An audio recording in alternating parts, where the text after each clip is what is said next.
welcome to Dispel Magic, the podcast where we overthink how the magic of D&D might shape your campaign in surprising and unexpected ways. I'm Benjamin, game designer and writer. You can find me on Twitter at @SterlingVermin or the internet at large at sterlingvermin.com.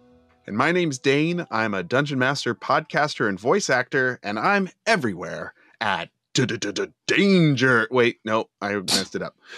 I'm everywhere at Dane and Danger. This week, Benjamin, we have a guest. Who are we pleased to be joined by, Dane?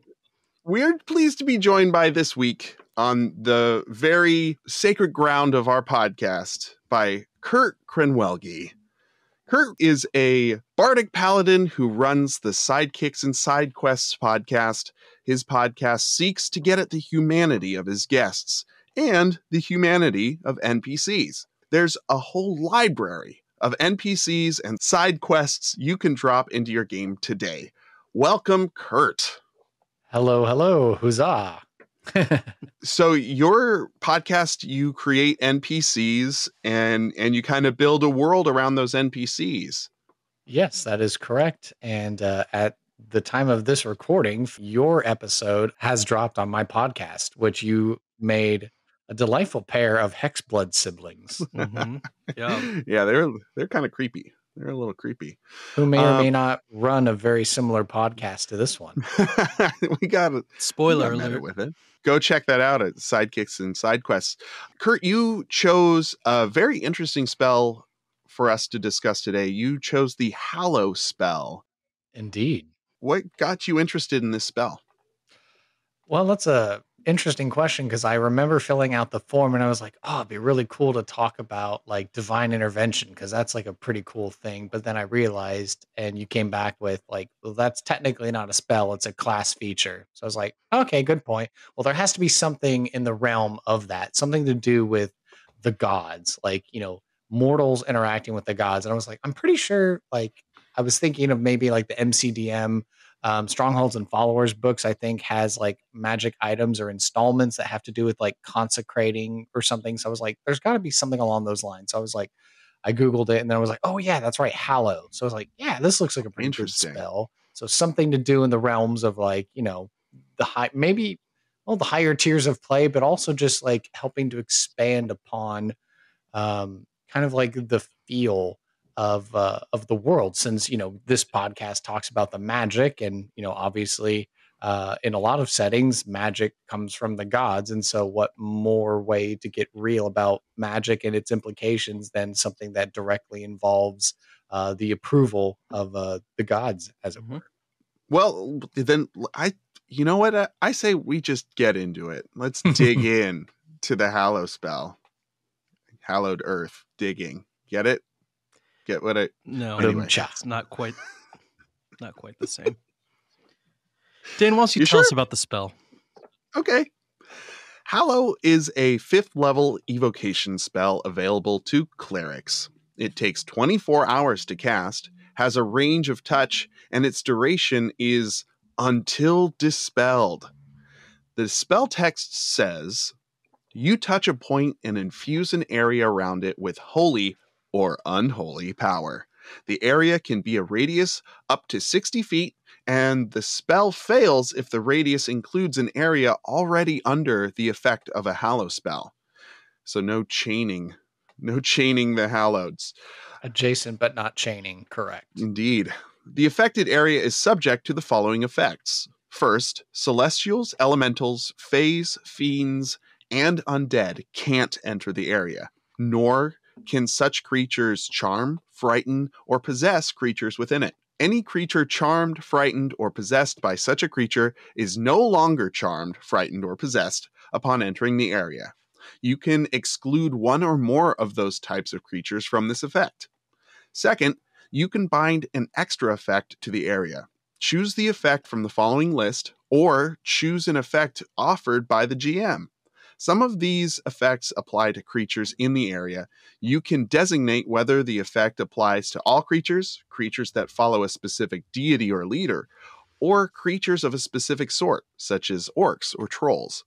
When a creature that would be affected enters the spell's area for the first time on a turn or starts its turn there, it can make a charisma saving throw. On a success, the creature ignores the extra effect until it leaves the area. Those effects are as follows: courage, darkness, daylight, energy protection, energy vulnerability, everlasting rest, extra dimensional interference, fear, silence, and tongues. And I think it took me 24 hours to read that spell. It's a beefy spell. It's a beefy spell, and actually, even though obviously I spent a lot of time with this spell before we recorded this episode, it wasn't until you were talking about it right there, Dane, that I realized that this is as near to a Swiss Army knife of a spell as you can get apart from Wish, because you've got five creature types it always applies to, unless you don't want it to. All these other creatures where you get to specify who it affects and who it doesn't. And then this extra effect of the whole thing that you can toggle on or off from a list. Plus, it even says, if I can go back and find the exact quote, it said, one of the following effects or an effect offered by the DM.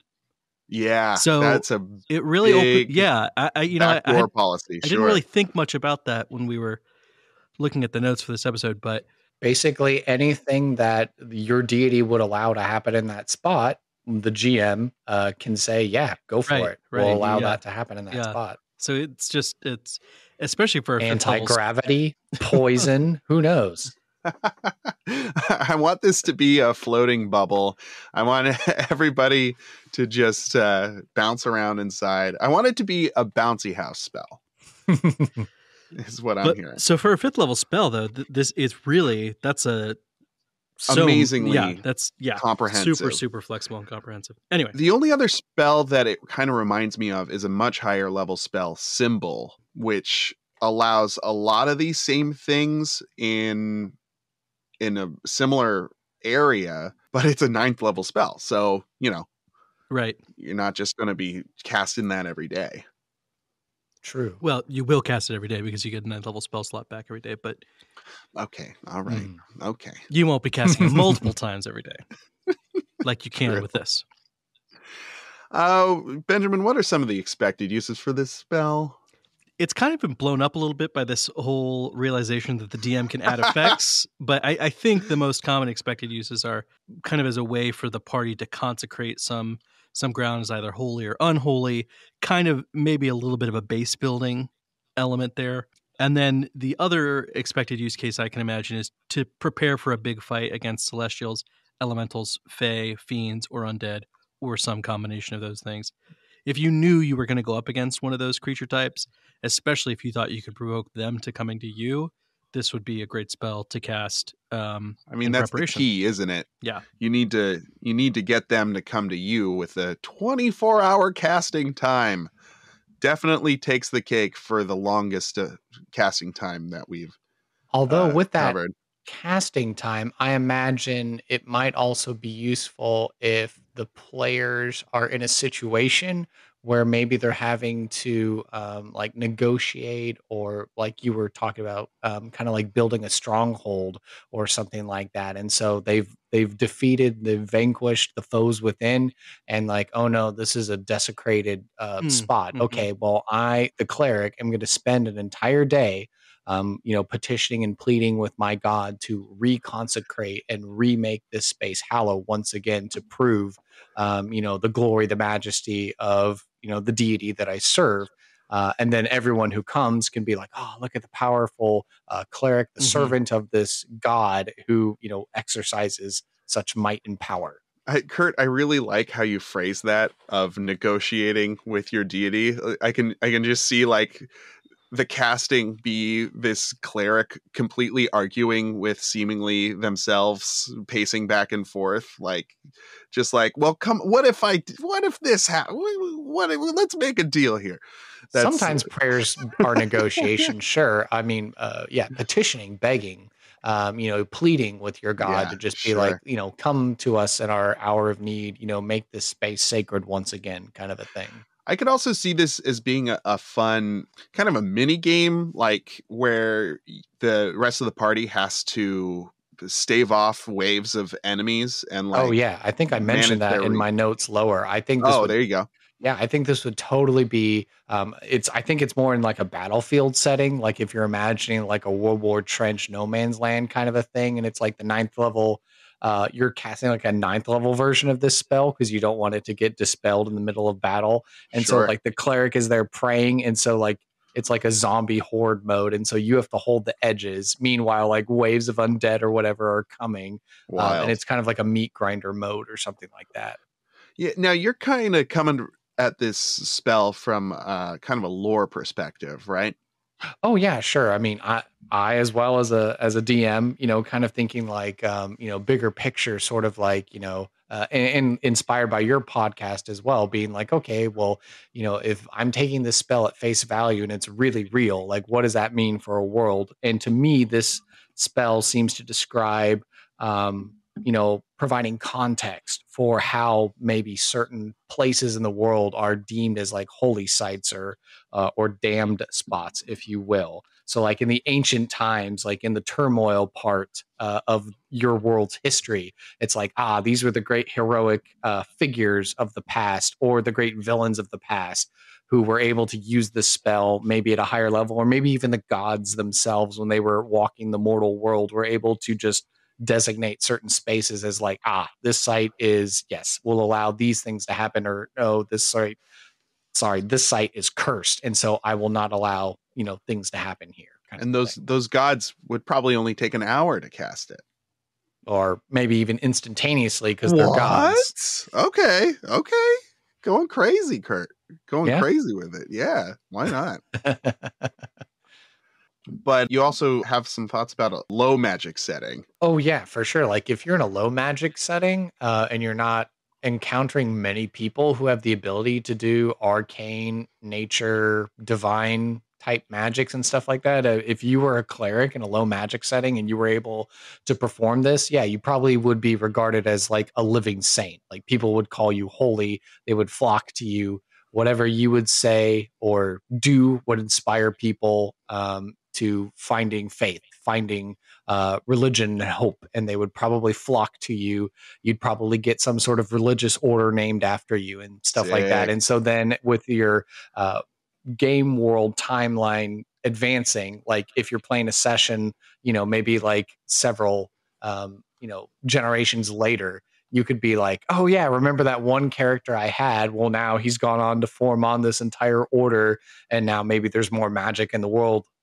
And you've advanced since then, but it'd be kind of cool to be like, see, that was my original character who did this spell way back when it was low magic, and now all of a sudden it's like more prevalent, but that was my So character who did some that back in the legacy day. lore, Yeah, some like legacy. Yeah. lasting effects on the world. I love it when that happens. Just Uh, makes the world cooler. it does. One of the things All right. you mentioned in the notes, Kurt, that I thought was interesting is that this spell does provide a cool opportunity for people to be specific about what religious rituals look like for their character, for their cleric. Yeah, because I don't know, it depends on the people playing cleric. Certainly, I know the player's handbook and the DMG are written in such a way to, be vague and stuff like that, not entirely emphasizing what is and isn't part of a religious practice. I know, like in my home game, the cleric character and I have conspired greatly to talk about like these kinds of questions like, okay, you're a war cleric, so what does that mean for your god, who technically is kind of like this trickster sort of figure. And so in my home game, so you can be a war cleric, but maybe your goddess is like considered like a trickster goddess. Well, that to me, in my mind, with my Christian background, just means like, oh, that's just a different order, like a Franciscan versus a Jesuit versus a Dominican or something like that. It's like, oh, you're just the war. You're the war Aspect. background, Yeah. with this particular deity. And so, yeah, and depending on, which kind of path you follow might inform like what kinds of prayers or rituals, regalia, garments, and stuff like that that you might use and stuff. Really So, deepening what the world looks like and how it feels, for sure. do you think it's worth this spell being 24 hours long. Like, okay, so you're DMing a game, and if it's not some sort of like obvious downtime situation where you're allowing a player to take a full day to cast this, like if there really is like a battle that's looming on the horizon, do you think you would allow wiggle room? Like, oh hey, so maybe we get more priests to show up that can cast this spell, and that they lending assistance are able to like speed up the time of the casting? Do you think you would allow that in your game, or like no, the spell is as it is written? That's a really good question. I think this spell would get pretty unbalanced pretty quickly. I mean, this spell is going to get pretty unbalanced pretty quickly with a lower casting time when you can just pop it up without much notice. The only real balancing factor left then is the 5th level spell slot, and you're not going to do any better than this for a 5th level spell slot, and the 1,000 gold pieces of spell components, which be 9th level by then. That shouldn't be too hard to scrape together a few times. Like you probably fairly easily get to cast this a few times. So I like the idea of a ritual casting. I think I would for sure let that happen one time in a game, because I don't mind. Oh yeah, that's true. I guess it doesn't have the ritual tag on Yeah, it, does it? Like it forces you to have to be conscious for 24 yeah, hours concentrating on this, doing it. Because my thinking was like, oh, if you had other clerics helping you, like they're having to focus just as hard. So like if you're in like a battlefield hmm situation and you have a safe zone and you have like, 6, 7, 8 other clerics that are helping you with the spell, like it's still costing like your spell, slots or whatever like that. Maybe because they're helping you, they have to give up a spell slot as well. But the sacrifice is the sacrifice of giving up all those spell slots thereby decreases the time. Because it's like all of you pooling your resources together to kind of speed it up at the, again, expense of like, okay, well, now you lose however many slots between all of you or something. yeah. I think that's really interesting. And if a DM wanted to give an option like that without feeling like that was going to be the go-to way people did cast the spell in the future, they could always change the duration of it. Then maybe the spell lasts for a week if you collaborate with other people to kind of fast cast it. Then it naturally elapses in a week, because instead of being like dedicated to a singular god, it's dedicated to the god of like everybody who participated or everybody's understanding of their god or whatever. Oh, I Oh, like that's that. interesting. Yeah, See, like I was a just thinking of all the same god. Like you have to get like 8 dwarven clerics who all worship the same god in order to speed it up to do it this way. But you kind of introducing kind of like a multi faith sort of scenario. well, Um, I'm thinking like a hallowed quilt. So you got like all of these different clerics, and they're all chanting in their own different ways across like a town. And so they've hallowed a town. And it's just for 24 hours, nobody can sleep because of all the chanting and incense that's getting burned. Yeah, that would be a 1,000 gold pieces worth of incense. There's gonna be a lot of smoke in the air. It's going to be a lot of smoke. It's going to be a real stinky time, and loud. Ooh, boy. Oh, man. Is it But too early super to bring safe. up that concern? Because I remember in your resurrection episode when you talked about a diamond worth 1,000 gold, it's like you brought up the point of like, oh, well, you could have like a tiny diamond, you just pay 1,000 gold for it. Well, it seems like most of these kinds of supplies, material components that you need to cast the spell could probably easily fit inside of a priest pack. So is it more of like a kind of like an economic, ramification with this spell being considered of like suddenly priest packs are going for like, thousands of gold a piece just to make sure they can cover the costs necessary for the requirements of Hallow? Yeah, that's one of the things that is difficult to figure out what the intent is and then what would be best for the game. I know that in the campaign I'm running that's heavily influenced by this podcast, I've introduced a god that whose job it is specifically to just control market prices of things so that spells can reliably be cast. Yeah, I think it depends on the utility that is found in this spell that we're probably going to be running down. So if it becomes a spell that everyone is leaning on and is needing to cast often, right? The amount of this incense and oil and things like that will have to be greater. So then an industry springs up around making fancy incense for Hallow. Or acquiring it from different planes, like the Feywild versus, even maybe even journeying to the celestial planes if they grow the herbs and the plants that make the oils and the incense Yeah, and that stuff makes like that. sense. It's all going to be expensive anyway. But yeah, the arbitrary. Yeah, this stick of incense is 1,000 gold. Sure, go for it.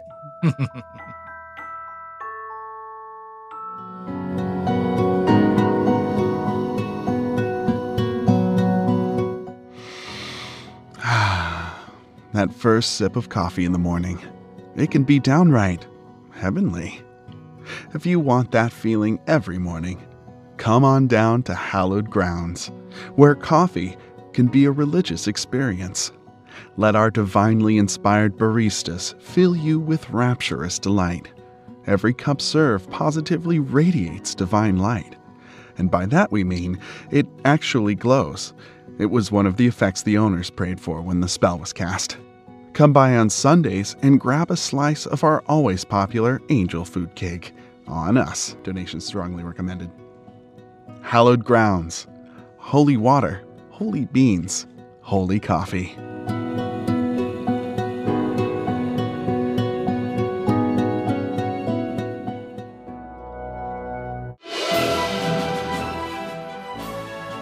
But Benjamin, you kind of found I don't know if it's a loophole, but something about the wording of the spell. Yeah, I wouldn't call it a loophole, but one thing that I'm not sure, I guess it must be intentional. The game has gone through had enough eyeballs on it that it must be intentional at this point, but I'm not sure what to make of the fact that aberrants are not on the list of creatures the spell affects.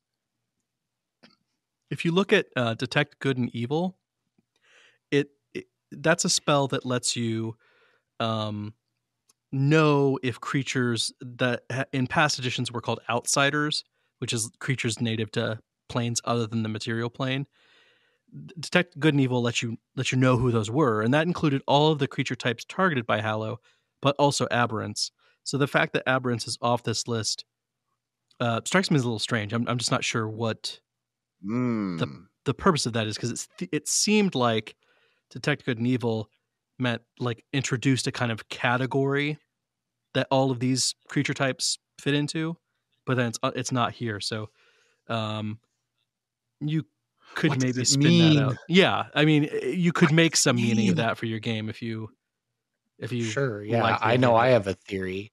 Yeah, let's hear it. Thinking because because it's telegraphing that these are alien creatures. They are beyond the they are beyond the assumption of Dungeons and Dragons in this Manichaean dichotomy between good and evil being on solid footings against each other. The good gods and the bad gods. The fact that there's something other, extra dimensional that's stepping into the playing field. So it's kind of a way to tell you, like, oh, okay, we know these are things from the far realm. They're not involved with divine sources. They are extra dimensional threats then.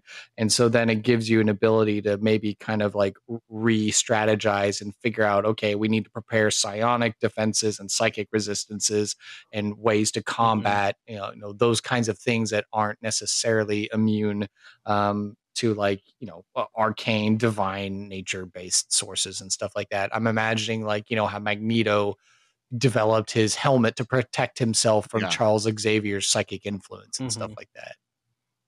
But then there's the open-ended GM part of the spell that you could argue for those protections that's once true. you realize you're going to face them. Oh yeah, Maybe yeah, you've yeah. got a god Maybe who, the gods are ignorant of them until you actually bring it up to them. They're like, "Oh yeah, sure, we should protect By against the that." way, can I throw this into the laundry list, please?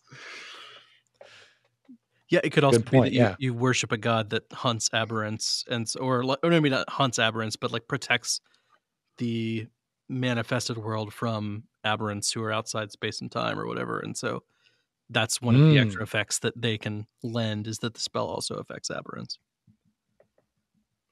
I'll help you out because I'm good at this, but you got to follow me first. Like, comment, and subscribe. I'm the god for you. Another thing that another unexpected use of the spell that came to mind for me is that in wars, clerics would probably be deployed to battlefields in advance of any conflict there to create Hallow pockets to bait enemies into. Like, I'm thinking, so in particular, the two components of this spell that work well with that is, one, the fact that when you cast it, you can choose to affect only people who follow a certain deity or a certain leader. So it's easy enough to just say anybody who follows that king, anybody who's considers themselves ruled by that king is affected by this spell. Easily lets you. Would that work against mercenaries? I don't know. If I the think king's footing the bill. I would, yeah, that's what I would say too, is that if the king's footing the bill, then yes, because it doesn't say why they follow the leader, just that they're following the leader. Yeah. And then wherever he may go. Yes. And so once you've selected, only the enemy army basically is going to get targeted by this area of effect. You can do something like add the what is it called? Energy vulnerability effect, which lets you choose a damage type, and then affected creatures are vulnerable to that. So suddenly you create this choke point that all your enemies have to run through. And by moving into the area, they become vulnerable to fire. And then you just have people blast fireballs, or maybe you've covered the place in oil. Napalm. Rough stuff. Yeah, rough stuff. If it's an active battlefield, I'm thinking of like a cleric shell. So because it doesn't say it's stopped by any amount of earth or metal or anything, right? So you've got these like pill-shaped standing chambers so that the cleric can get in there and just like be safe for like 24 hours. Like a mobile panic room. Like a mobile panic room that you can drop on an active battlefield to get these pockets going. That's a really hilarious idea. Or I was just thinking of like a siege tower. Maybe not like a gigantic siege tower, but like a mini mole. Yeah. Gigantic enough that's 60 feet. Because I think, what is it? I was trying to do my own math. Not that I'm like as well versed in all the mathematics. Watch out. Sure. We got a 60. It says it affects up to 60 feet radius in a circle. So that's like, you're thinking about something that's about as big as like a grain silo as far as a radius is concerned. And that's 11,310 square feet, which is only slightly smaller than an Olympic sized pool. Wow. Yeah. Olympic sized pool is like 13,500 square feet.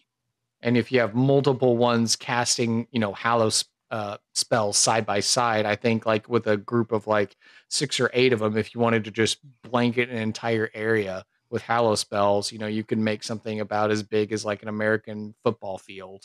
If you had like 6 or 8 clerics positioned next to each other, all casting Hallow at the same time. Each in their mini siege tower or their Hallow shell. And no matter what they're getting thrown at, they're safe in there, burning their incense, hopefully with the proper ventilation. Okay. I was gonna say you could sneak them in with a Trojan horse or send them into the sewers, and then you mentioned the incense, and I was like, oh yeah, that would, if suddenly like your sewers started to smell like incense instead of feces, you'd probably want to go down. So then air purification systems become developed. You have to have somebody cast gust to send the incense out of the sewer and into the 24 hours of gust. Yeah. So all for the battle. So if there's always like a given or not a give and take. There's always a tit for tat when you start thinking about how spells like this might work in a combat setting or like authorities versus a criminal element. And in this case, if you did try to create pockets of Hallow to bait your enemies into, I think you would find that it would become very common in armies for there to be scouts that have detect magic and dispel magic ready so that they can just go Right. around because the spell Hallow specifically Spell says sappers. until dispelled. Yeah, so like I played Stratego a lot as a kid, and there's one piece that is terrible, but it is the only piece that can diffuse bombs. And so you want to be very careful about deploying that. And I think that would be this, where it's walking into a hallowed area could They're walking easily into hallowed ground. Yeah, could really Yep. easily wipe that unit out. So you've got to judiciously deploy these scouts to ensure that the enemy doesn't get that advantage. Wouldn't that be an awesome one shot, like set against the backdrop of like Dragonlance or some sort of apocalyptic war situation? Like, here's no man's land. Your team is like one of these detect magic, dispel magic squads that's been sent out ahead to clear it. So that way the army can like progress forward and continue on with the war machine. Yeah, and then I guess you'd have counter scouts casting counter spell to stop your dispel magic from working. The only thing about dispel magic that is interesting here, or not the only thing, but one interesting thing to keep in mind is that dispel magic is a 3rd level spell. Hallow is a 5th. Dispel magic can only cancel a spell that's its level or lower. So you can increase the spell level of dispel magic by casting with a higher level spell slot, but that same thing is true for Hallow. So if you have a higher level cleric than they have other kind of caster, then they can't do anything about your Hallow anyway. So there is that kind of protective factor. If you're like a holy, and you might get strategic about which ones are the ones you definitely want to keep up, as far as like which Hallow spots you want to be super beefy, and which ones are like, okay, maybe that's even a tactic as far as like luring them in, like, you suddenly made this path safe, but then all of a sudden, they've used all their spell slots, and now they're trapped in a 9th level Hallow spot that they can't diffuse, and suddenly they're in the energy vulnerable fireball flambe napalm bubble of death. Yeah, and you've exhausted your resources, you fools. And the thing is, detect magic, I mean, there's nothing explicit in the spell detect magic that tells you that you know the spell level. So when you're casting dispel magic, you'd be kind of guessing at what slot level to use for Hallow too. So actually, this is less of a surefire counter to Hallow than I had been thinking. Well, what I'm thinking about here is that Hallow can only be cast by clerics. Yeah. Yes. Yeah. But dispel magic can be cast by so many other classes. So I feel like this is almost a war of attrition in terms of they can throw so many more people at dispelling things than you can at casting it. So these dispel squads might have waves of lower suicide level squads. Well, of lower level to higher level casters, so that to ensure that you can dispel what you need to dispel. I don't know. I feel like the balance between the number of people who can dispel and the number of people who can cast Hallow, there's something there. Well, yes, and high enough level wizards and sorcerers also get to cast this spell by casting Wish. And it's one action then, because Wish is one action.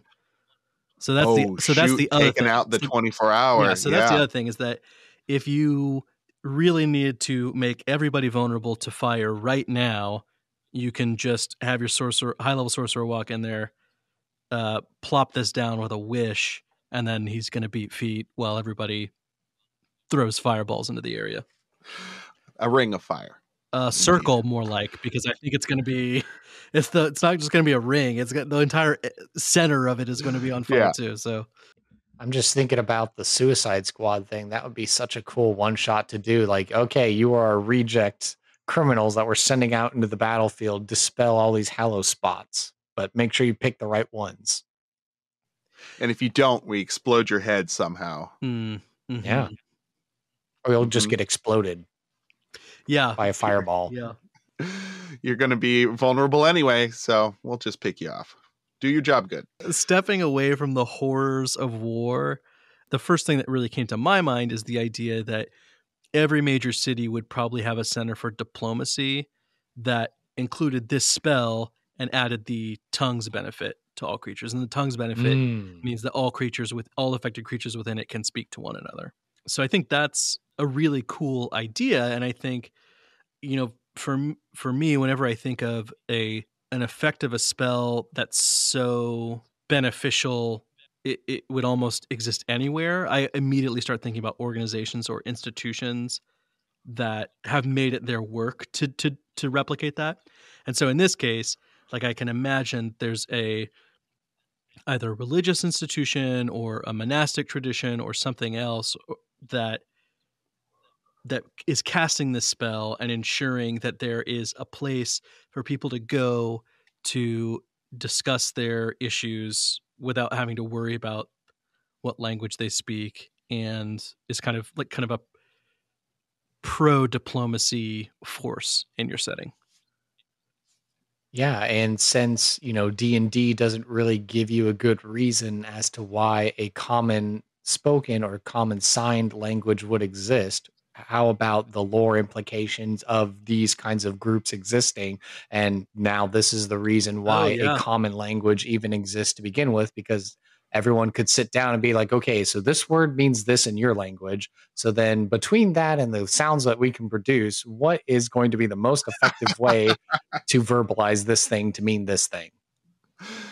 You have a Venn diagram of languages. Yeah, one of those constructed languages. I can't think of the name of it, but I think there was someone maybe even associated with the UN. Esperanto. Yeah, thank you. There you go. Yeah, kind of a fantasy version of Esperanto, which I like. I like that idea a lot, and I especially like the idea of tying together Hallow and the origins of the language common. That's such a fun tie-in. Yeah, other than just the more conquering empire of the past that conquered the entire globe, and then that's the reason why everyone has a common language. But this is a little more fun, and yeah. No, I mean, colonialization is boring. Is there any? I know you can't cast Hallow on itself, so you can't overlay them. But is there anything that says you can't put Zone of Truth on here? I don't think so. There'd be no reason that you couldn't. I mean, Zone of Truth is much, much smaller overall. Sure, base, but no, yeah, you could totally do that. I think that would make sense for the same institution that's casting Hallow to also have Zone of Truth. I mean, if there's a house of negotiation, then there's this kind of thing going on. There's the you could use one of the DM effects, maybe not in the same, maybe not even the same one, but you'd have to put another adjacent circle to be like, okay, in this particular 60-foot radius spot, the truth is told here. So maybe, the debating goes in one room where everyone can understand, but then all the decision making is done in another room where you have to be truthful or something. Right. The house of debate in the house of truth. I like that. That's pretty cool.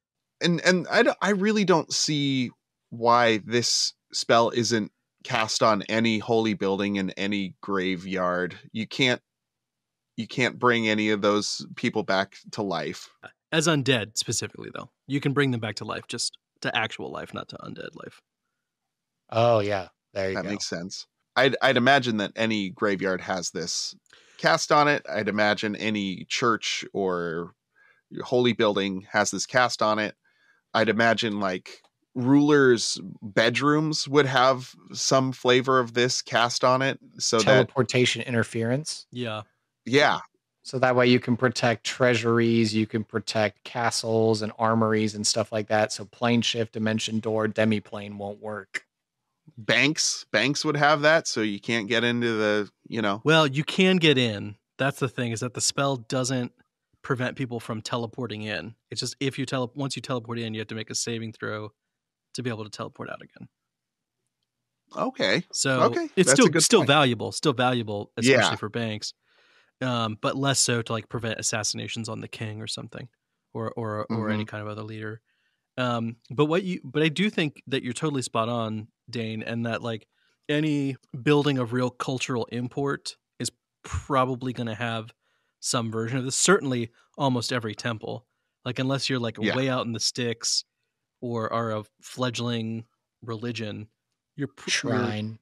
a shrine. You're probably going to have this spell on your church or your temple or whatever it is.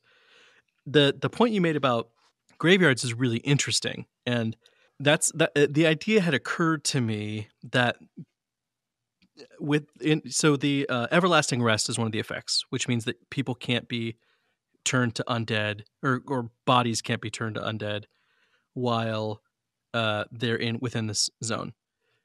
So that's really useful. And also in a city, you probably don't want, as a rule, celestials, fae, fiends, elementals, and undead wandering in either. So that gave me the idea that for some cities, it might make sense to ring your entire city in a graveyard and then kind of create hollow spells across the entire graveyard. So then not only do you ensure that everybody who dies and is buried in your city won't come back as undead, you've also created a circle of defense where outside creatures are just not like fiends can't wage war on your city because you're completely ringed. It's a holy moat. Thing. Yeah, you've made a holy moat. There you go. Mm-hmm. Yes. And if you go swimming in the moat, one might be called a holy diver. Ah. Holy diver. You get inspiration for that one. Thank you, Kurt. I think that might be the first time inspiration has been handed out on our. That's very true. Give myself a pat on the back for that one. It does make me think, or one kind of caveat to that is that if you were in a major metropolis where those kinds of creatures do occasionally have legitimate business, you could just create kind of very narrow passages in and out of the city where they can travel to defendable right, exactly, places exactly. You can keep an eye on. Yeah, like or you think of these legends of like, outside the city walls there's the old abandoned lodge, and that's where the devil goes to make his deals. Yeah, there you go.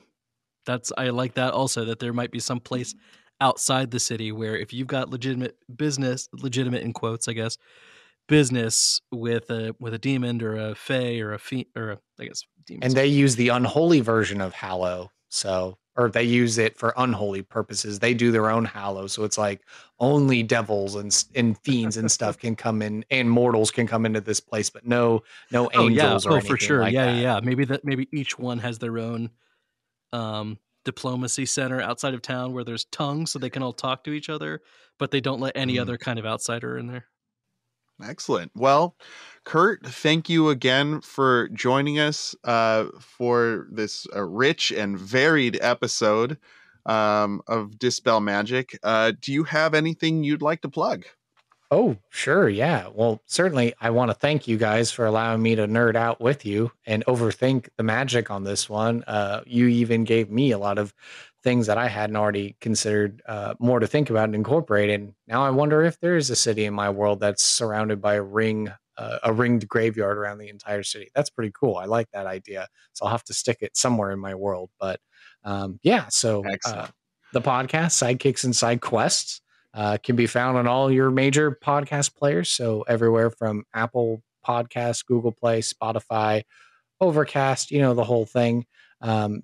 I think the central location probably to find all the various resources and outlets, social media wise, that I use. If you just go directly to the website, sidekicksansidequests.com, it's all spelled out. So there's no ampersands or anything like that.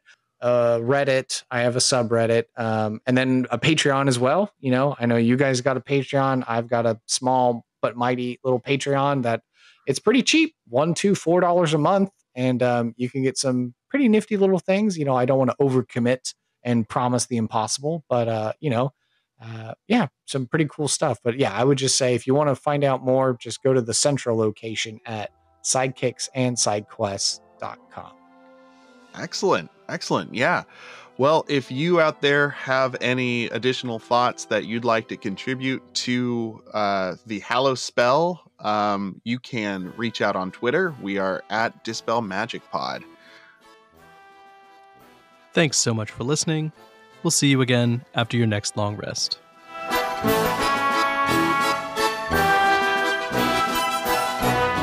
We hope you've enjoyed this episode of Dispel Magic. If this has inspired any ideas for your game, or you have another take on today's topic, please let us know on Twitter at Dispel Magic Pod. You can find Benjamin at Sterling Vermin and Dane at Dane in Danger. Thank you to Slim Mittens for our cover art, produced by Benjamin Huffman, produced and edited by Dane Fox-McGraw.